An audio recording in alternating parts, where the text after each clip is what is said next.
हम्म।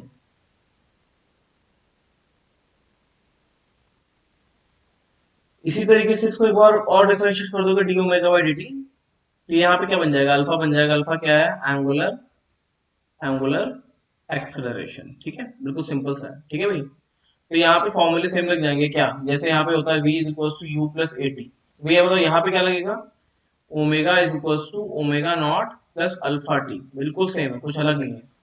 जिस तरीके से यहाँ पे लगेगा क्या, s is equal to s ले लो या एक्स ले लो, जो तुम्हारी इच्छा करो ले लो, u t plus half a t square. उसी तरीके से सर्कुलर में क्या हो जाएगा, एस की जगह क्या आ जाएगा, theta is equal to omega nought t plus half alpha t square. सही है कि नहीं, बोलो। लास्ट वाला तुम बताओगे, लास्ट वाला कैसा आएगा, लास्ट वाला आएगा v square is equal to u square plus two a s. इसका क्या हो जाएगा बताना जरा, omega square is equal to omega nought square plus two alpha theta. Clear हुआ कि नहीं, जल्दी बताओ, बोलो भाई। Yes sir. ठीक है, बिल्कुल सिंपल है, कुछ भी इसमें डिफरेंस नहीं है। ट्रांसलेशन का जैसा रहता है वैसे सर्कुलर का रहता है। ये एक बार देख लो तो दो दो फॉर्मूले रटने की जरूरत नहीं पड़ती है ना, मतलब एक भी याद रहेगा तो काम चल जाता है। ठीक है, जिस तरीके से यहाँ पे एक्सेलरेशन को क्या लिख सकते हो, डीवी बाय dt, या v dv बाय dx या ds, जैसा लिखना चाहो। उसी तरीके से यहाँ पे भी अल्फा को क्या लिख सकते हो, डी ओमेगा बाय dt, या ओमेगा क्या, D omega by D theta. Same, कुछ भी करना नहीं है, अलग है ना, बिल्कुल वही लिख सकते हैं। ठीक है भैया, क्लियर है, बोलो। यस हम्म। सर। ठीक है, तो सर्कुलर मोशन की ये चीजें हो गई है ना। अल्फा में पता चल गया अल्फा क्या होता है। अब देखो, अब टर्म समझ लो अल्फा होता क्या है ना, अल्फा क्या होता है, ओमेगा क्या होता है। तो देखो भैया, अगर ये चीज कोई घूम रही है, हाँ, अगर कोई चीज घूम रही है, कुछ वी स्पीड से घूम रही है ना, तो जितने रेट से उसका एंगल चेंज होता है उसको ओमेगा बोलते हैं। ठीक है, ओमेगा क्या है, ओमेगा क्या है, D theta by d T is omega. इसमें भी होता है एवरेज ओमेगा भी आएगा, इंस्टेंटेनियस ओमेगा भी आएगा, है ना। एवरेज ओमेगा क्या आएगा, ओमेगा एवरेज क्या होगा बताओ भैया, change in angle d theta delta, theta upon में delta t, this is average omega. और इंस्टेंटेनियस निकालना है तो कैसे निकालोगे, d theta by d t. Clear है कि नहीं, क्लियर है, बोलो भाई। Yes sir. ठीक है भाई, तो इतना हो गया है ना, इतने टर्म्स हो गए। अब मान लेते हैं इसके साथ साथ अगर ये एक्सेलरेट भी कर रहा है तो this will be alpha. Alpha क्या हो जाएगा, D omega by D T will be alpha, है ना। मतलब अगर वो एक्सेलरेट कर रहा है तो ये ऐसे हो जाएगा। ठीक है, अगर वो एक्सेलरेट नहीं कर रहा है, ठीक है, अगर वो एक्सेलरेट नहीं कर रहा, रिटार्डेट कर रहा है, तो अल्फा, मतलब कि ये कौन सा केस है, एक्सेलरेशन वाला है। कौन सा है, एक्सेलरेशन वाला है। ये कौन सा केस है, मान लेते हैं ओमेगा इस तरफ है और अल्फा इस तरफ है ना, अल्फा इस तरफ, तो ये कौन सा केस है, रिटार्डेशन वाला है ना, बोलो भाई। हाँ या ना, यस सर। ठीक है, ये एक्सेलरेशन वाला है, ये एक्सेलरेट कर रहा है। ठीक है, और नीचे वाला कौन सा है, रिटार्डेशन। या ऐसा ही होगा ना, अगर v एक्सेलरेशन और स्पीड या वेलोसिटी जो है उनका डायरेक्शन सेम डायरेक्शन में है ना, तो क्या है, ये एक्सेलरेशन का केस है ना, ये एक्सेलरेशन का केस है। और ये कौन सा है भैया, v आगे है और a पीछे है, ये कैसा है, ये रिटार्डेशन का केस है। कैसा है, रिटार्डेशन का केस है। क्लियर है, ठीक है। Yes sir. अब देखो इसमें कुछ टर्म्स जो तुमने पहले कभी शायद डराइव नहीं किए होंगे, है ना। इसमें क्या होता है भैया, इसमें पहला केस लेते हैं। अब देखो, अब मैं फिर से तुम्हें बताता हूँ कि यूनिफॉर्म और नॉन यूनिफॉर्म में क्या अंतर है ना। अब देखना बड़ा आराम से समझ में आ जाएगा कि भैया, तो देखो दो टाइप के होते हैं। कितने टाइप के होते हैं, दो टाइप के, है ना। एक होता है यूनिफॉर्म और एक होता है नॉन यूनिफॉर्म। वाले में क्या होगा, बस एक चीज होती है यूनिफॉर्म में, यार देखो पहली चीज तो ऐसा है कि भाई कुछ घूम रहा होगा ना, तभी सर्कुलर मोशन हो रहा होगा। अच्छा, इनकेस अगर नहीं घूम रहा होगा तो उसकी टेंडेंसी होगी घूमने की, है ना। तो यूनिफॉर्म वाले में क्या रहता है भैया, ओमेगा तो होगा होगा, ओमेगा तो होगा, लेकिन अल्फा जीरो होगा। ठीक है, मतलब कि ओमेगा चेंज नहीं होगा। तो इसमें क्या आता है, ओमेगा कांस्टेंट रहता है। क्या रहता है, कांस्टेंट। इसी तरीके से नॉन यूनिफॉर्म वाले में क्या रहता है भैया, नॉन यूनिफॉर्म में ओमेगा जो है वो चेंज होगा, है ना। यहाँ पे क्या रहेगा ओमेगा, तो चलो अच्छा ये बताओ, क्या ऐसा पॉसिबल है कि ओमेगा 0 हो और तब भी सर्कुलर मोशन हो, ऐसा पॉसिबल है क्या, बोलो बोलो भाई। आवाज अटक गई क्या सुजल, Yes, sir. ऐसा पॉसिबल है क्या ओमेगा 0 है फिर भी सर्कुलर मोशन हो, No, sir. नहीं पॉसिबल है। ये सर्कुलर मोशन स्टार्ट तो होता जीरो से ही होगा ना, मतलब कोई चीज घूमना शुरू करती होगी ना धीरे धीरे, कोई चीज धीरे धीरे घूमना शुरू करती होगी ना, सर स्टार्ट तो जीरो से ओमेगा ही नहीं होगी। है फिर भी तो वेलोसिटी तो है ना, तो फिर सर्कुलर में होगा ही। अच्छा भैया एक काम करो, पहले ये बताओ uniform motion, uniform circular motion, इसमें अल्फा तो है ही नहीं, अल्फा नहीं है तो ओमेगा एक्सेल ना ही एक्सेलरेट करेगा ना ही रिटार्डेट करेगा, सही है कि नहीं, सही है। Yes sir. तो भैया यहाँ पे तो ओमेगा होना जरूरी है, अदरवाइज सर्कुलर मोशन होगा ही नहीं, बॉक्स रखा रहेगा जगह पे।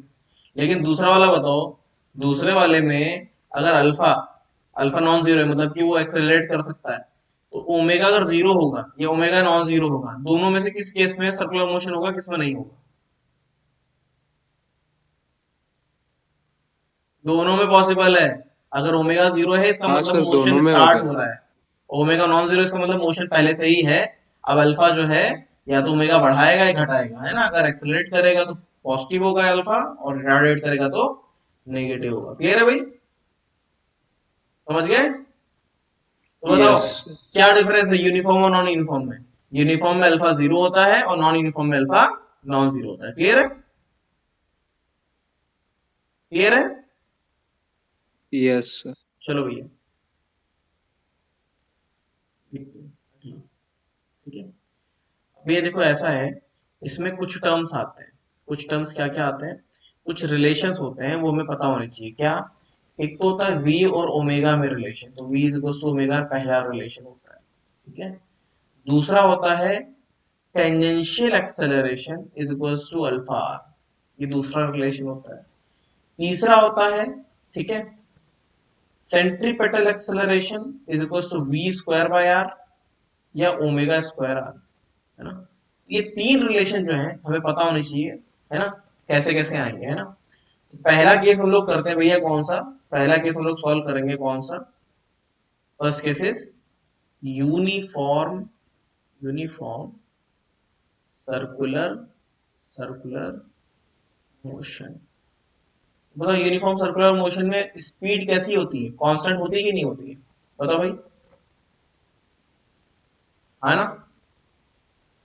ठीक है भैया, अब ये बताओ यूनिफॉर्म सर्कुलर मोशन में, वैसे मैं तुम्हें करवा दूंगा डराइव, इस तरीके से चीजें होती है वो देख लेना, है ना।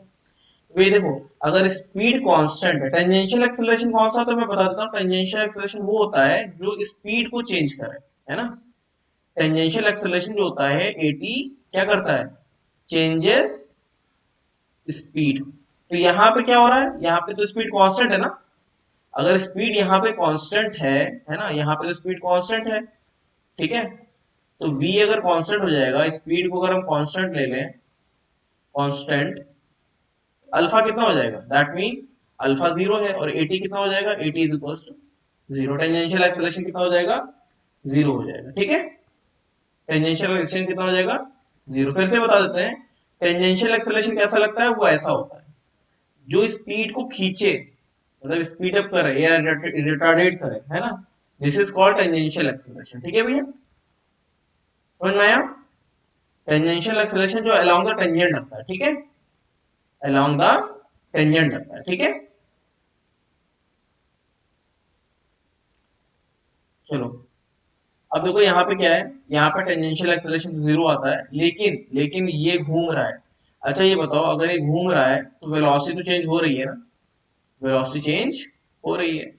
तो वेलोसिटी अगर चेंज हो रही है यूनिफॉर्म सर्कुलर मोशन में, क्या हो रहा है, वेलोसिटी चेंजेस, वेलोसिटी चेंज हो रही है ना, वेलोसिटी चेंजेस।